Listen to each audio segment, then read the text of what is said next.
Halo guys, selamat datang di channel Solo Player Boruto. Di video kali ini kita akan melanjutkan kembali prediksi dari Boruto to Blue Vortex part ke-29. Nah, pada part ke-29 sebelumnya, setelah Kawaki melepas limiternya, Kawaki dengan mudah mengajar satu persatu dari Shinju. Namun seiring pertarungan, ternyata Shinju Jura lebih kuat dari Kawaki. Di sisi lain, Code juga datang untuk membantu Jura mengalahkan Boruto. Apa yang akan dilakukan Boruto dan Kawaki selanjutnya? Apakah Kawaki akan menggunakan karmanya di hadapan Boruto? Nah, sebelum kita mulai pembahasannya, mari kita putar dulu intronya.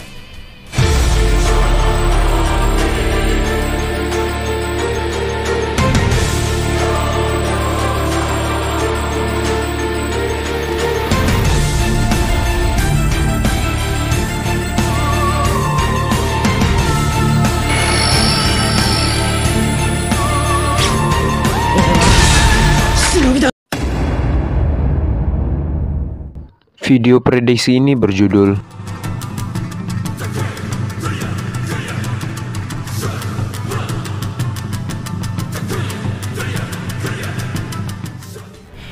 adegan dimulai dengan diperlihatkannya Konohamaru yang baru saja sampai ke tempat tim 10. Tak lama setelah itu, Matsuri pun muncul melalui tanda cakar yang ada di hadapan mereka. Matsuri berkata, "Sebaiknya kalian menyerah saja."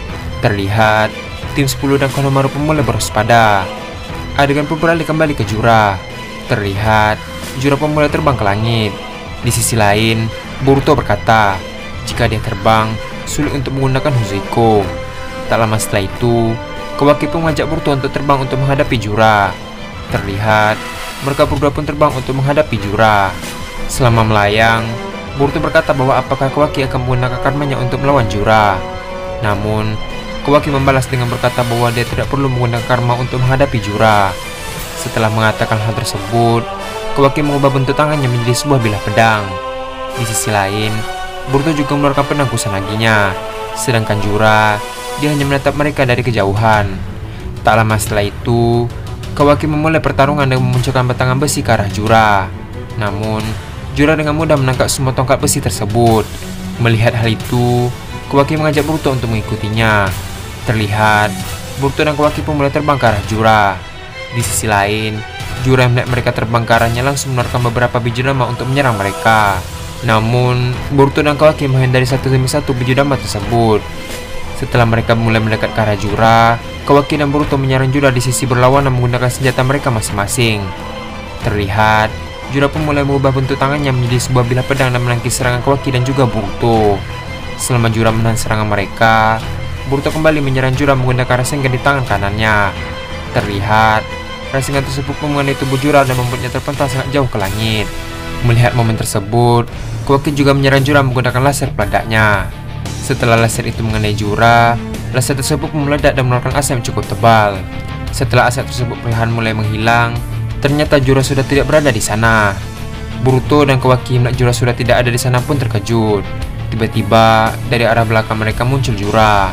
Mereka yang menyadari Jura berada di belakang pun langsung membalikkan badan dan mengayunkan pedang mereka masing-masing. Namun, Jura dengan mudah menangkap senjata milik mereka berdua. Setelah menangkap senjata milik Boruto dan Kawaki, Jura dengan cepat menyundul kepala Kawaki hingga Kawaki terpental dan jatuh ke tanah. Setelah itu, Jura menyerang Boruto di bagian perutnya menggunakan lututnya. Terlihat, Boruto pun memuntahkan darah setelah menerima serangan dari Jura. Tak sampai di situ saja, Jura kembali melanjutkan serangannya. Namun, sebelum serangan Jura mengenai Boruto, Boruto tiba-tiba menggunakan Hiraisen ke tempat Kawaki. Ternyata, Boruto sudah memasang sebuah pin Konoha di baju Kawaki. Di sisi lain, Kawaki langsung bangkit kembali. Boruto berkata, "Sial, dia lebih kuat dari yang kuduga." Adegan pun beralih ke tempat pertarungan Sarada versus Code. Terlihat, Sarada pun mengaktifkan mata Sharingannya. Di sisi lain tempat, Code berkata pada Sarada, "Sekeras apapun kau berusaha, hasilnya akan tetap sama saja." Setelah mengatakan hal tersebut, Code mulai membuat banyak tanda cakar di sekitar Sarada. Setelah itu, Code pun langsung masuk ke dalam tanda cakar dan muncul di samping Sarada. Terlihat, Code langsung mengaktifkan karmanya dan menyerang Sarada menggunakan tangan cakarnya. Namun, Sarada menggunakan kuning untuk menangkis serangan Code. Tak sampai di situ saja, Code kembali masuk ke dalam tanda cakar dan muncul di belakang Sarada. Dengan cepat, Code langsung menendang Sarada hingga terpental sangat jauh hingga menabrak sebuah bangunan. Terlihat, banyak asap yang mengelilingi tempat Sarada. Di sisi lain, Court yang melihat itu berkata, apakah dia sudah mati? Tiba-tiba dari asap tersebut muncul percikan petir biru. Dengan cepat, Sarada melesat ke arah Court dan berniat menyerangnya menggunakan Chidori. Namun, Court dengan mudah menghindari serangan tersebut. Sambil menghindar, Court menyerang Sarada menggunakan tangan cakarnya. Tak sampai di situ saja, Court kembali menendang Sarada hingga terjatuh ke tanah.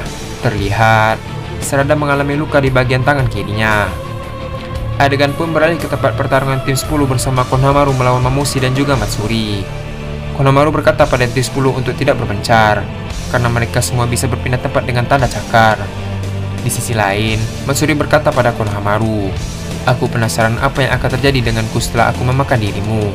Konohamaru yang mendengar itu pun menjadi lebih waspada. Terlihat, Matsuri langsung menyerang mereka menggunakan jubahnya. Inojin yang melihat itu mencoba untuk menyerang balik menggunakan Choujou Giga berbentuk burung.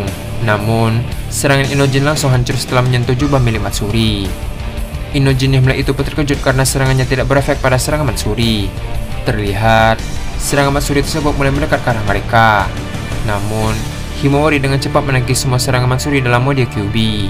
Konohamaru yang melihat adanya cakra Kyuubi berada di tubuh Himawari pun terkejut. Konohamaru bertanya dari mana cakra Kyuubi itu berasal. Dia juga menambahkan bukankah Kyuubi sudah lama mati. Di sisi lain, Shikade mendengar perkataan Konohamaru membalas, kesampingkan dulu soal Kyuubi. Sekarang kita fokus bertarung guru. Adegan pun beralih kembali ke Himawari yang sedang menangkis serangan demi serangan yang dilancarkan oleh Matsuri. Matsuri yang melihat serangannya berhasil ditahan pun memuji Himawari. Di sisi lain, di saat Himawari fokus bertahan, Mamushi hendak menyerang Himawari dari samping. Namun Konohamaru yang menyadari itu dengan cepat menghampiri Himawari dan menangkis Rasengan.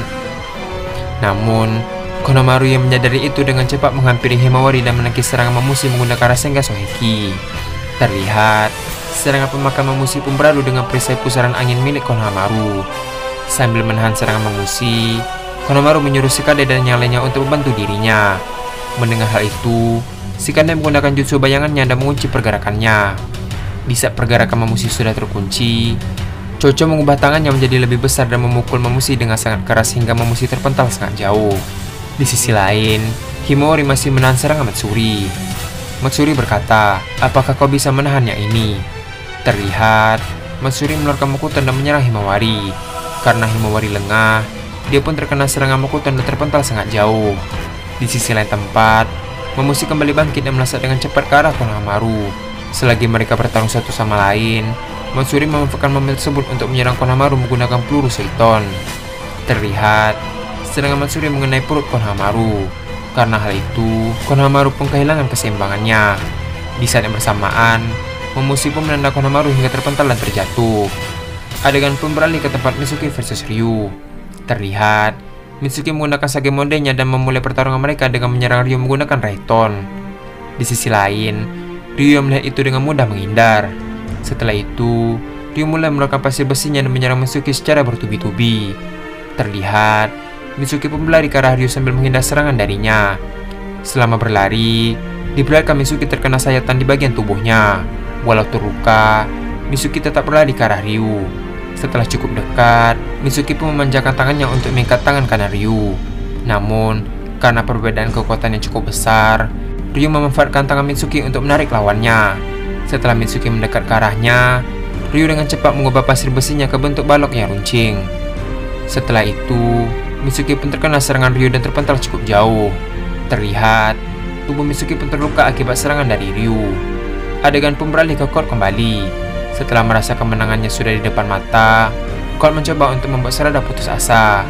Court berkata, sudah kukatakan bahwa melawanku adalah hal yang sia-sia. Kau sama seperti ayahmu, Uchiha Sasuke. Di sisi lain, terlihat Sarada menahan rasa sakit di lengannya. Court melanjutkan perkataannya, apa kau tahu ekspresi menyedihkan dari ayahmu saat melawanku? Dia sangat putus asa dan menyuruh Boruto untuk kabur. Dia bertarung mati-matian hanya melindungi seorang buronan. Dan pada akhirnya, dia menjadi pohon dan tidak akan selamat lagi. Di sisi lain, Sarada yang mendengar perkataan dari Court pun merasa sedih dan juga marah. Sarada berkata, beraninya kau menghina perjuangan ayahku. Tiba-tiba, Sarada membangkitkan mengeko saringannya. Sarada melanjutkan perkataannya, aku tidak akan memaafkanmu. Dan adegan pun habis sampai di sini. Seperti yang kita lihat, Boruto dan Kawaki belum bisa menandingi Jura. Sepertinya mereka harus menggunakan karma mereka masing-masing. Sedangkan di tempat tim 10 dan Mitsuki, mereka berusaha untuk menghadapi lawan mereka walaupun pada akhirnya tetap kalah. Di sisi lain, Sarada memunculkan kembali Mangekyo Sharingan-nya setelah sekian lama. Apa kekuatan tersembunyi yang ada pada Mangekyo Sharingan Sarada? Untuk mengetahui jawaban tersebut, kita akan melanjutkannya pada part ke-31. Terima kasih telah menonton video ini sampai habis dan sampai jumpa pada video berikutnya.